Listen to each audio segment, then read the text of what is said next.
이조 장관. 네네. 적어도 예를 들면 의회에 대한 최소한의 존중이 있다면 의원들이 자료 제출 요구한다. 그러면 상임위가 열리는 전날 확인해야 되는 거 아닌가요? 차관이나 장관께 보고했습니까? 안 했습니까?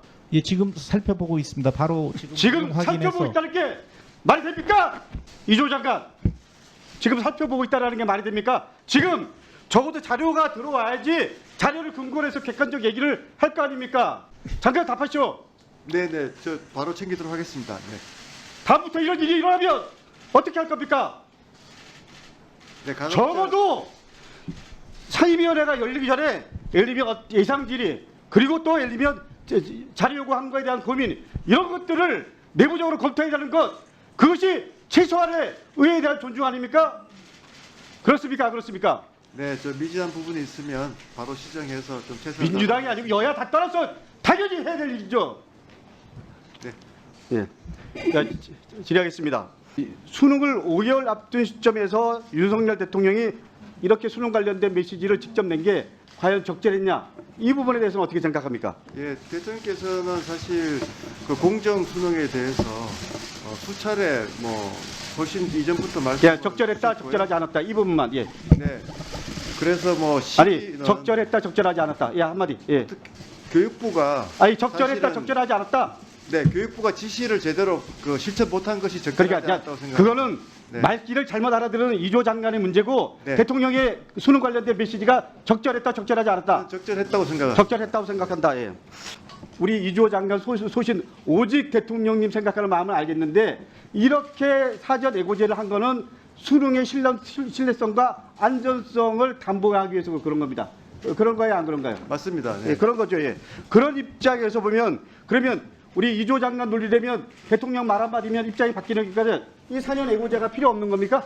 4년 예고제하고는 4년 예고제는 제도에 대한 거고요. 그러니까 사실 적어도 대통령님의 이겁니다. 말씀은 제가 말하고자 하는 건 뭐냐면 원칙을 이 말씀하시는 이 사전 예고제라는 법적 취지를 생각하면 이조 장관은 오직 대통령 입장이니까 장관이나 용산에서는 이조 장관이나 이 관료들 입장에서는 대통령 말씀 따르는 게 맞겠다고 할지 모르지만 수능을 5개월 앞둔 우리 학생들이나 수능을 5개월 앞둔 우리 학생들에 대한 입시를 준비하는 학교 측이나 수능을 5개월 앞둔 부모들 입장에서 이 부분에 대해서 이조 장관 말대로 전적으로 대통령 말씀이 옳습니다. 이렇게 생각할까요? 대통령께서 말씀하신 거는 그 수능이 교육과정 내에서 다룬 내용으로 예, 그러니까 대통령 말씀이 중요한 원칙을 맞고 말씀하신 겁니다. 본인이 대통령 말씀을 잘못 전달한 것에 대해서 반성하고 있다 이렇게 생각하면 됩니까?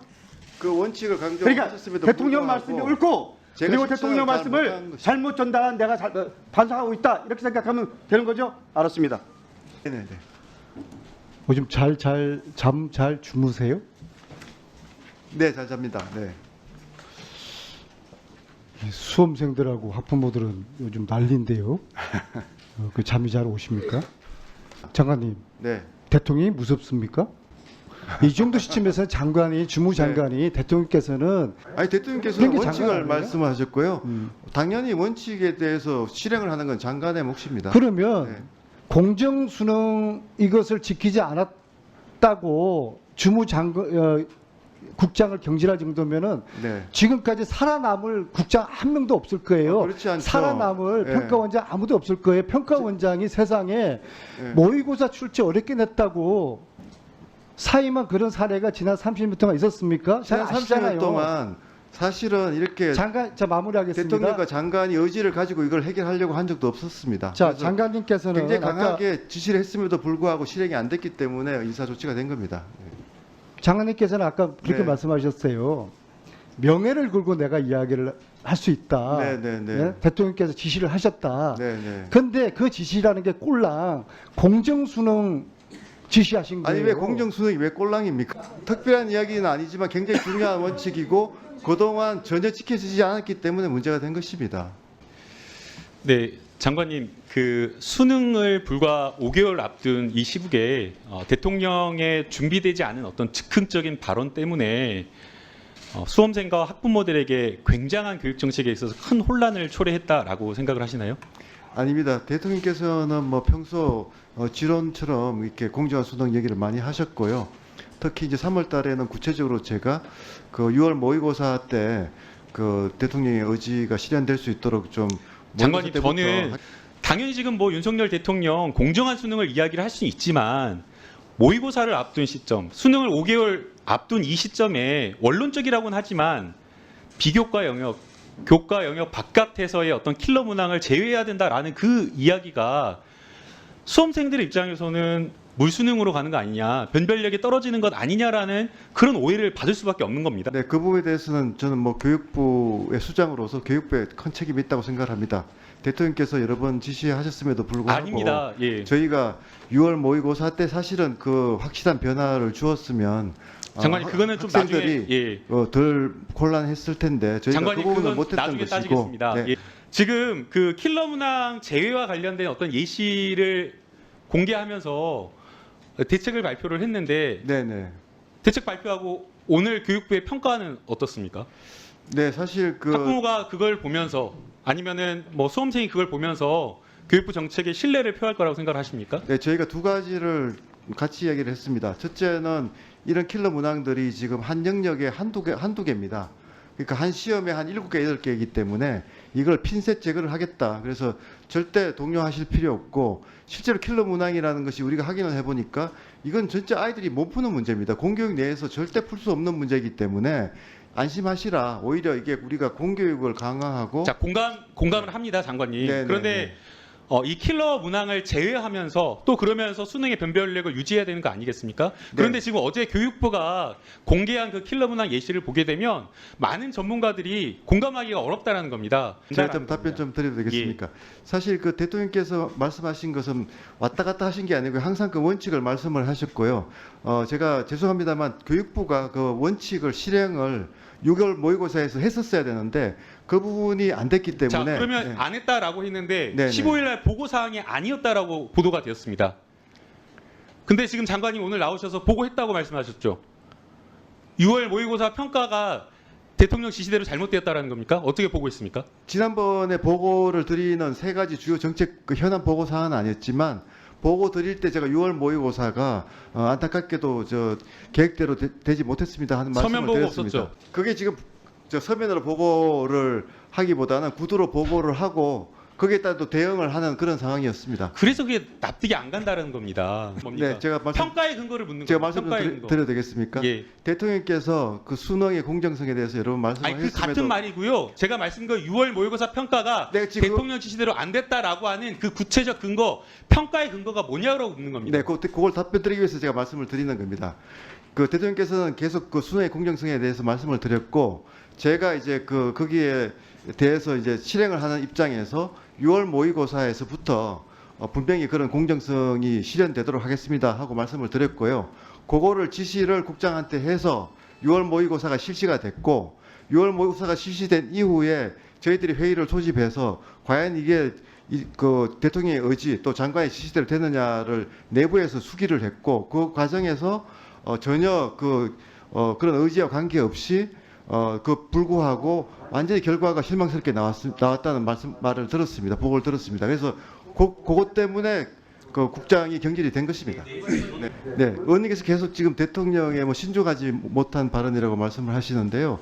공정한 수능의 원칙을 강조하는 것이 어떻게 그게 신중하지 못한 발언이라는 걸 제가 이해가 안 가고요. 저희가 그걸 실현하기 위해서 6월 모의고사 때 강하게 6월 모의고사부터는 공정한 수능이 되어야 된다 하는 것을 지시를 했음에도 불구하고 6월 모의고사 끝나고 언론의 반응이라든가 학생들의 반응은 전혀 공정성에 대한 그런 부분의 변화를 감지를 못했습니다.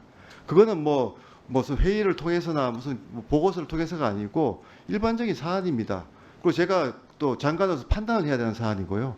그런 지금 이제 공정성이라는 정말 중요한 수능의 원칙을 실행하기 위해서 대통령께서 강조를 하신 것이고 그 실행 과정에서 장관이 판단한 것입니다. 이 공교육 교육 과정에서 다루지 않는 분야는 수능에서 배제하라. 이 말씀이 틀렸습니까? 중요한 이거는 원칙입니다. 보수 정권, 진보 정권을 막론하고 어느 정부에서 다 해왔던 거 아닙니까? 틀린 점은 뭔가 하면 지금 윤석열 정부에서는 말로서만 아니고 실제로 이 공교육 정상화라든가 사교육을 잡기 위한 실질적인 행동을 지금 하고 있다는 것이고, 다른 정부에서는 말로서만 그럴듯하게 해서 방치하고 방관했다는 데 차이가 있는 거 아니겠어요? 실제로 지난 15년 동안 사교육비 증가율 이런 것을 보면요, 2007년부터 12년까지 또 2012년부터 2017년까지 한 6.3%, 한 15.1% 이렇게 증가를 했습니다. 그런데 문재인 정부가 집권했던 2017년부터 2022년까지 5년 동안에는 무려 50.9%가 폭등을 하고 있습니다. 전 정부보다 3배, 8배. 이거 그냥 사교육을 방치했고 공교육을 죽인 결과 아니겠어요? 장관 교수 어떻게 생각하세요? 네, 사실 뭐 그 사교육이 이렇게 크게 증가한 거는 우리 공교육 입장에서도 정말 안타까운 현실입니다. 이걸 빨리 바로잡지 않으면 정말 이제는 공교육에 대한 신뢰가 다 무너져서 아이들이 그냥 사교육으로 내몰리고 있거든요. 그래서 이렇게 진보를 표방했던 문재인 정부에서 유독 이렇게 사교육비를 잡지 못해가지고 사교육 시장을 크게 만든, 그래서 잡지 못한 특별한 무슨 이유라도 있을까요?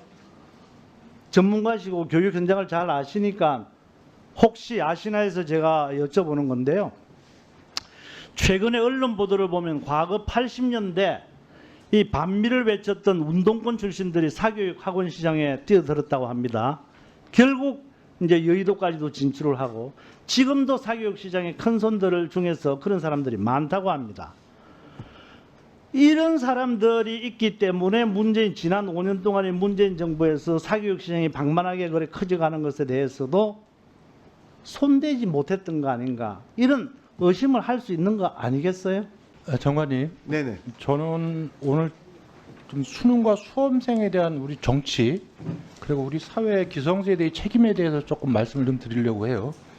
이게 고등학교 3학년 개인의 문제지만 가족과 집안의 문제고, 그래서 결국 매년 입시철이 다가오면 대한민국 대다수 국민이 자식 때문에 또 친구 때문에 친척 때문에 또 이웃 때문에 이 수능 아리를 하고 있다 해도 과언이 아니죠. 이것이 이제 대한민국 교육의 현실입니다. 그리고 이 수능 아리가 결국은 이제 이 사교육으로 이어지고, 그 근원을 따져 들어가면 학교에서 가르쳐 주지 않는, 그러니까 공교육 과정에서는 배울 수 없는 소위 수능 킬러 문제가 여기에 자리 잡고 있습니다. 그렇기 때문에 이 킬러 문제를 잡는 것이 공교육 정상화와 사교육비 경감이라는 두 마리의 토끼를 잡는 핵심 고리이고, 대형 입시업체의 불합 마케팅을 끊는 저는 아킬레스건이라고 생각을 합니다. 그래서 저는 대통령의 발언은 이렇게 원칙대로 하라는 것이고, 정부도 공교육 경쟁력 제고와 사교육비 절감 방향의 방향도 그렇게 하겠다는 거 아닙니까? 네. 그런데 자꾸 다르다고 이걸 우기면서 이거 왜곡하려는 사람들이 있습니다. 이거 왜 그렇게 했습니까? 불안을 조성해야 되기 때문에 저는 그렇다고 보거든요. 이게 어려운 수능으로 인해서 수험생의 고통과 사교육 부담에 대한 지적은 지난 정권에서 수능이 끝날 때마다 꾸준하게 문제가 제기되어 왔습니다. 그때 제가 언론 기사 제목으로 나온 것만 제가 몇 개 좀 읽어볼게요. 지난 정부 때 불수능에 예비 고3도 벌벌, 사교육부만 부추겨, 불수능이 사교육 조장했다, 시민단체 평가한 상대로 손해배상 청구, 3년 연속된 불수능이 유발한 사교육 실태, 역대급 불수능 논란, 교육계 사교육 시장 과열 우려, 사교육에서 반기는 불수능 누구를 위한 것인가, 불수능의 사교육 시장 커진다, 수능 시험 어려우면 공교육 무너져, 사교육에 의존하는 악순환 가능성, 뭐 이런 기사들이 매년 수능이 끝날 때마다 이렇게 나왔습니다. 그런 문제점이 지난 정부에서 그대로 방치됐습니다. 그 결과가 뭡니까? 사교육비 폭증으로 나타난 거죠. 이 입시 사교육을 상징하는 킬러 문항이라는 이 말 자체가 이거 언제 나왔습니까, 장관님? 그 시점은 좀. 예. 이거 제가 기억하기로는 지난 정권에서 나온 말입니다. 그래서 2018년도에 문재인 정부 교육과정 평가원장이 불수능 킬러 문항 이걸로 해서 국민에게 사과하고 그랬던 거 기억하십니까? 네, 그런 적 있습니다. 예, 문재인 정부도 공식적으로 사과했습니다. 잘 아시겠지만 과도한 사교육 부담, 이거 부모의 경제적 지위와 배경의 차이로 인해서 교육의 기회, 균등 문제, 또 질적 균등 문제를 해치죠. 그래서 공정 수능을 무너뜨리고 불공정 수능을 이 과도한 사교육비가 만드는 겁니다. 그뿐이겠습니까? 이 사교육비가 뭡니까? 대한민국에서 주거비와 함께 국민의 가처분 소득을 떨어뜨리는 핵심 요인입니다. 가처분 소득이 떨어뜨려서 저축과 소비 여력이 떨어지니까 결국은 저출생의 한 원인이 되고 또 내수 경기 진작에도 악영향을 끼치게 되는 거죠. 이 문제를 책임 있는 국가와 정부라면 또 사회라면 마땅히 여기에서 힘을 합쳐서 나서서 이 문제 해결에 나서는 것이 정상적인 사회입니다. 그런데 이런 문제를 해결하고 하는 대통령과 정부의 노력을 왜곡해서 수능의 혼선을 초래했다, 이렇게 단정적으로 지으면서 불안을 조장하려고 하는 사람들이 있습니다. 혼선이 생긴 것이 아니라 혼선이 일어나기를 바라는 사람들이 있습니다. 수능으로 긴장하는 학부모와 수험생을 이용하는 이 불안 마케팅으로 인해서 자신들의 경제적 이익 구조를 지켜내려는 사람들이 있는 겁니다, 우리 사회에. 저는 이건 정말 나쁜 짓이라고 생각을 합니다. 또 더 나아가서 이런 불안 마케팅을 계속해서 해서 올해 수능에서 수능을 잘 보면 다행이고 수능을 망치면은 못 보면은 다 대통령 발언 탓이라고 몰아가려고 하는, 저는 그런 음모도 있다고 생각을 합니다. 그래서 대통령의 발언으로 어떤 원칙도 기조도 변한 게 없는 이런 수능 출제 원칙에 대해서 마치 엄청난 변화와 혼란이 올 것처럼 가짜 뉴스를 퍼뜨리고 있는 것 아니겠습니까? 뭐 공공의 적이 따로 있는 게 아닙니다. 이런 이권 카르텔이 공공의 적입니다. 이런 부분에 대해서 이런 교육 개혁, 사교육비를 경감시키고 공교육을 정상화시키겠다고 하는 이런 교육 개혁에 대해서 저항하는 세력들에 대해서는 정부가 단호하게 대처해야 된다고 하는데, 여기서 장관의 의지를 좀 밝혀주시기 바랍니다. 네, 이번에 이제 킬러 문항이 22개 문항이 이제 확인이 된 만큼 반드시 핀셋 제거를 할 거라는 약속을 드리고요. 그렇지만 앞에서 여러 의원님들이 걱정하듯이 이것이 수험생들의 혼란으로 이어져서는 안 된다고 생각합니다. 또 그 혼란을 최소화할 수 있는 충분한 그 변별력을 확보할 수 있는 방법이 있다고 생각합니다. 네, 그런 차원에서 정부가 앞으로 최선을 다하도록 하겠습니다. 대통령한테 배워야 할 정도면 장관직 내려놓으란 말까지 나온다. 이 사설에 대해서 어떻게 평가하십니까? 네, 사실 그 이번에도 밝혀졌지만 그 킬러 문항을 제거한다는 일은 정말 어렵습니다. 이권 카르텔도 있고 아니요. 오랜 간행도 있고요. 지금 장관님 그것이 대통령으로부터 대통령의- 아니 교육 전문가 대통령으로부터 배우고 있다. 이 발언은 네, 국민을 조롱하는 발언이라는 그렇지 말씀이에요. 않습니다. 대통령의 그런 강한 의지와 지시가 없으면 아니 하기 힘든 일입니다. 아니 대통령의 의지를 받들지 못했다라고 얘기하는 게 아니라 네. 교육부 장관이 파장이 일어나고 있는 가운데에서 대통령이 교육 전문가처럼 말하면서 나는 대통령에 배우고 있다라는 얘기가 그것을 수습시킬 수 있는 발언이라 보십니까? 정말 대통령의 단순들의 강한 발언이라 의지가 있기 보십니까? 때문에 예? 그 교육부 장관으로서는 강한 의지를 배운다는 겁니다.